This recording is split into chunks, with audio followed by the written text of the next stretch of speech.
तो दोस्तों आज हो गया 10 नवंबर 2020। बिहार समेत देश दुनिया की बड़ी और ताज़ा समाचार लेके आए सिर्फ आपके लिए। चलिए फटाफट खबर शुरू करते हैं। उससे पहले चैनल को अब तक सब्सक्राइब ना किया हो तो फटाफट चैनल को सब्सक्राइब कर दे, लाइक कर दे, शेयर कर दे, ताकि इसी तरह खबर आप हर रोज देख सके। चलिए शुरू करते हैं आज की पहली बड़ी खबर। बीजेपी के नेता और वरिष्ठ वकील गौरव भाटिया ने सोमवार को भारत के मुख्य न्यायाधीश एस ए बोबड़े को लेटर लिखकर अपील की है कि Republic TV editor in chief Arnab Goswami के मामले में सर्वोच्च अदालत मूलभूत मानव अधिकारों के खुले उल्लंघन का संज्ञान ले और महाराष्ट्र सरकार और मुंबई पुलिस की ओर से न्याय को पहुंचाए जा रहे आघात पर रोक लगाए जाए। गौरव भाटिया ने अपने खत में कहा है कि महाराष्ट्र सरकार और मुंबई पुलिस की ओर से अर्नब गोस्वामी की गिरफ्तारी और हिरासत साफ तौर पर असंवैधानिक, स्पष्ट रूप से अवैध और सत्ता के दुरुपयोग के टेक्स्ट बुक केस है।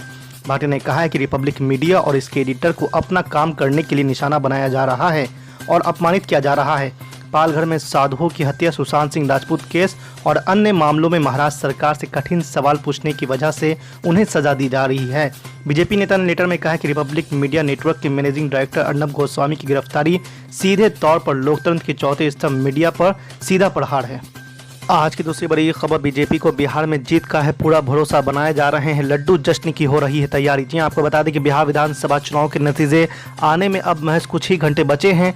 आज दोपहर तक ये लगभग तय हो जाएगा कि किसकी राज्य में अगली सरकार बनेगी। आपको बता दें कि एग्जिट पोल्स में महागठबंधन को बड़ा दिखाए जाने के बाद से आरजेडी और कांग्रेस ने जश्न से लेकर सरकार गठन तक की तैयारियां शुरू कर दी है। हालांकि बीजेपी और एनडीए का भरोसा भी कायम है। पार्टी के दफ्तर में लड्डू भी बन रहे हैं और आतिशबाजी की भी तैयारी है। ढोल बजाने वाले भी बुक हो चुके हैं। ऐसा ही कुछ नज़ारा पटना साहिब विधानसभा क्षेत्र में देखने को मिल रहा है, जहां बीजेपी के कार्यकर्ता लड्डू बना रहे हैं। सभी लोग बीजेपी की टोपी भी पहन रखे हैं। चुनाव परिणाम से पहले सभी प्रमुख दलों ने अपनी सरकार बनने का दावा किया है। आज की तीसरी बड़ी खबर, बिहार विधानसभा चुनाव के लिए हुई वोटिंग का रिजल्ट आज आ जाएगा। लोग यह जानने के लिए बेताब है कि क्या एग्जिट पोल का अनुमान सही होगा या एक बार फिर नीतीश कुमार ही बिहार के सीएम होंगे। प्रशासनिक अमले में काउंटिंग की पूरी तैयारी कर ली गई है। प्रदेश के 55 मतगणना केंद्रों पर सुबह 8 बजे से 243 विधानसभा सीट पर हुए चुनाव में पड़े वोटों की गिनती शुरू हो जाएगी। मुख्य निर्वाचन अधिकारी HR श्रीनिवास ने बताया है कि मतदान होने के बाद जिन कक्षों में ईवीएम मशीन को रखा गया है वहां पर केंद्रीय अर्धसैनिक बलों की तैनाती की गई है और मंगलवार को डाक पत्रों की गिनती के बाद इसे खोला जाएगा। बिहार में 243 सदस्य विधानसभा के लिए हुए मतदान में वैशाली जिले के राघोपुर सीट पर सबसे अधिक निगाहें लगी हुई है, जहां से तेजस्वी यादव चुनावी मैदान में हैं। बहरहाल नीतीश कुमार बिहार विधान परिषद के सदस्य हैं और उन्होंने चुनाव नहीं लड़ा है। आपको बता दें कि राघोपुर सीट पर पूर्व में लालू प्रसाद यादव और राबड़ी देवी प्रतिनिधित्व कर चुकी है। तेजस्वी यादव के बड़े भाई तेज प्रताप यादव ने समस्तीपुर जिले के हसनपुर सीट से चुनाव लड़ा है। आज की चौथी बड़ी खबर, कांग्रेस के राष्ट्रीय महासचिव रणदीप सिंह सुरजेवाला ने कहा है कि राज्य में तेजस्वी यादव के नेतृत्व में महागठबंधन की सरकार बननी तय है। लोगों ने बदलाव पर मुहर लगा दी है, लेकिन ये चुनाव केवल सत्ता बदलने का नहीं है। हमें पूरा व्यवस्था को चुस्त दुरुस्त बनाना है, तरक्की और रोजगार पर ध्यान देना है। आपको बता दें कि प्रेस से बात करते हुए रणदीप सुरजेवाला ने कहा है कि हम सरकार में हिस्सेदारी तय करने में नहीं, सरकार बनाने में लगे हैं। भाजपा और जेडीयू की तरह हमने कभी हिस्सेदारी की बात नहीं की, किसी पद की चर्चा नहीं की। टिकट बंटवारे के समय भी कई तरह के कयास लगाए जा रहे थे, पर सब कुछ आसानी से तय हो गया था। सरकार गठन में भी कोई परेशानी नहीं है। आपको बता दें कि रणदीप सुरजेवाला बहुमत आने पर उप मुख्यमंत्री पद की दावेदारी पर बोल रहे थे। उन्होंने कहा कि मतगणना का खाका तैयार कर लिया गया है, उस खाका से सभी उम्मीदवारों को अवगत करा दिया है। बाकी सरकार बनने पर हमारा एजेंडा पहले से तय है, हम उसी पर चुनाव जीतेंगे और उसे ही लागू करेंगे। आज की पांचवी बड़ी खबर, ऑल इंडिया मजलिस इत्तेहादुल मुस्लिमीन के बिहार प्रदेश अध्यक्ष अख्तरुल ईमान ने रिजल्ट आने से पहले ही अपने कार्यकर्ताओं से किया गुजारिश। बिहार के तमाम तर मुअज़्ज़ज़ बाशिंदगान से और MIM के तमाम तर कारकुनान और शहदाइयों से मैं खुसूसी तौर पर एक अपील और गुजारिश कर रहा हूं कि कल बिहार असेंबली इलेक्शन 2020 के नताइज सामने में आए हैं। इलेक्शन में किसी की जीत और बहुत सारे लोगों की शिकस्त होती है।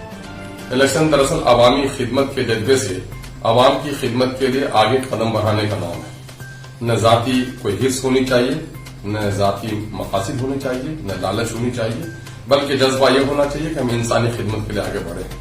अगर हम 10-12 की तादाद में लड़ रहे हैं, किसी एक भाई को अवाम ने कबूल किया तो बाकी लोगों को मायूस होने की जरूरत नहीं है और जो जीत जाए उनको भी उछलने की जरूरत नहीं है। मेरे भाइयों और मेरे अजीजों और बिहार के तमाम तर हिंदू, मुस्लिम, दलित, अगले पीछे, औरत और मर्द, तलबा और नौजवान, सबों से मैं गुजारिश करूंगा कि अगर आपका कैंडिडेट जीत जाता है तो आप आपे से बाहर न हो। जीत जाने वाले पर बड़ी जिम्मेदारी होती है। इलेक्शन में जीत जाना जीत नहीं है, बल्कि एक मौका आपको मिलता है। असल जीत तो ये होती है जब आप अपने नेक इरादों पर और अवाम की उम्मीदों पर कामयाब हो जाएं। असल जीत वो जीत है। ये तो एक मौका अवाम ने आपको दिया है। 5 साल के बाद तय होगा कि अवाम की उम्मीदों पर आप पूरा उतरे कि नहीं उतरे। असल जीत उस वक्त की होगी। और जहां तक हमारे शिकस्त खुदा लोग हैं, अगर हमारे लोगों को कहीं शिकस्त होती है और दोस्तों को कहीं शिकस्त होती है, इससे हरगिज मायूस होने की जरूरत नहीं है। अवाम ने जिसे कबूल किया वो काम करेंगे, और जिसको नहीं दिया मौका, हम और कौम के दरमियान में, मिल्लत के दरमियान में, समाज में और काम करेंगे ताकि आगे मुझे मौका मिले। बिलखुसूस मैं अमोल विधानसभा के और सीमांचल के तमाम कारकुनान से कहूंगा कि हमारी कई जगहों पर हमारी जीत यकीनी नजर आ रही है, और अल्लाह करे नतायज कल मुस्बत हो, हमारे हक में हो। लेकिन नतायज आने पर हम तमाम तर कारकुनान से, वो बिलखुसूस और तमाम तर शहदाइयों से ये गुजारिश करेंगे कि उछल कूद, पटाखे, नारेबाजी, इन चीजों से परहेज करें। MIM का अपना एक बड़ा इम्तियाज है कि हम जीत में इतराने वाले भी नहीं हैं, हम हार में घबराने वाले नहीं हैं। गमाड़ी के पेड़ को आपने देखा है, सावन में दुल्हन की तरह सज जाता है और अगहन पूस माघ के महीने में वो बिल्कुल नंगा हो जाता है। कुछ लोग ऐसे होते हैं जो जीत में इतरा जाते हैं तो हार में फिर गमाड़ी के पेड़ की तरह हो जाते हैं। कुछ लोग खजूर की दरख्त की तरह होते हैं जिस पर बहार और खजा का असर नहीं होता। MIM उसी का पैगाम देता है कि जीतने में इतराइए मत और हारने में घबराइए मत। हम बिलखुसूस अमूर वैसा के लोगों से कहूंगा कि अगर हमारी जीत होती है, आपकी जीत होती है, तो जरा ख्याल रखिएगा कि हमारे इलाके में बड़ा सानिहा हुआ है। आपने देखा है पिछले दिनों में एक इलेक्शन की रैली में, कांग्रेस के इलेक्शन की रैली में हमारे कुछ नौजवानों उसमें शहीद हो गए, इंतकाल हो गए हैं। कई बच्चे हमारे जख्मी हैं, उनका ख्याल था दिल में जरूर रखिएगा। ये हमारी बड़ी अपील भी है और आपसे गुजारिश भी है। आज की छठी बड़ी खबर, पीस पार्टी के नेता शादाब चौहान ने साधा PM मोदी पर निशाना। अभी तो अडानी को 50-50 साल के लिए एयरपोर्ट दिए जा रहे हैं। अभी तो रेलवे को प्राइवेटाइजेशन किया जा रहा है। अभी तो किसानों को गुलाम बनाने का षड्यंत्र रचा जा रहा है। वो दिन दूर नहीं, अगर आज मजदूरों को देखा ना कोरोना में आपने सड़क पर मरते हुए, आज जो ये हाल है, अगर आप नहीं खड़े हुए मेरे पिछड़े वर्ग के लोगों, मेरे दलित समाज के लोगों, मेरे ब्राह्मण समाज के और वैश्य समाज के लोगों, आपको भी कह रहा हूं कि अगर आज खड़े नहीं हुए तो वो दिन दूर नहीं कि जब 90% लोग रोटी को भीख की तरह मांगने पर मजबूर होंगे। और यही चाहते हैं प्रधानमंत्री कि लोग मेरे से रोटी की भीख मांगे और मैं इन पर रोटी, 2 वक्त की रोटी देकर एहसान करूं। ये लोग भारत के भूखे भाइयों को भोजन नहीं करा सके, लेकिन विदेशियों को भारत लाने की बात करते हैं और हमारे भाई भावनाओं में बहकर उनकी वाह करते हैं। मेरे भाई, नहीं समझना पड़ेगा कि कितना बड़ा षड्यंत्र है। होशियार रहना पड़ेगा हम सबको। ये लड़ाई किसी धर्म की नहीं है, ये लड़ाई भारत को बचाने की लड़ाई है। भारत सोने की चिड़िया होता था, लेकिन आज -23 GDP को आपने देखा है। नौकरियां जा रही हैं। और मैं आपको बता दूं कि जब प्राइवेटाइजेशन होगा, सबसे ज्यादा नुकसान इसमें दलित और OBC का होगा। मुझको लग रहा है कि मुसलमान का होगा। नहीं, मुसलमान का कोई नुकसान नहीं होगा, क्योंकि मुसलमान सरकारी नौकरी में है ही नहीं।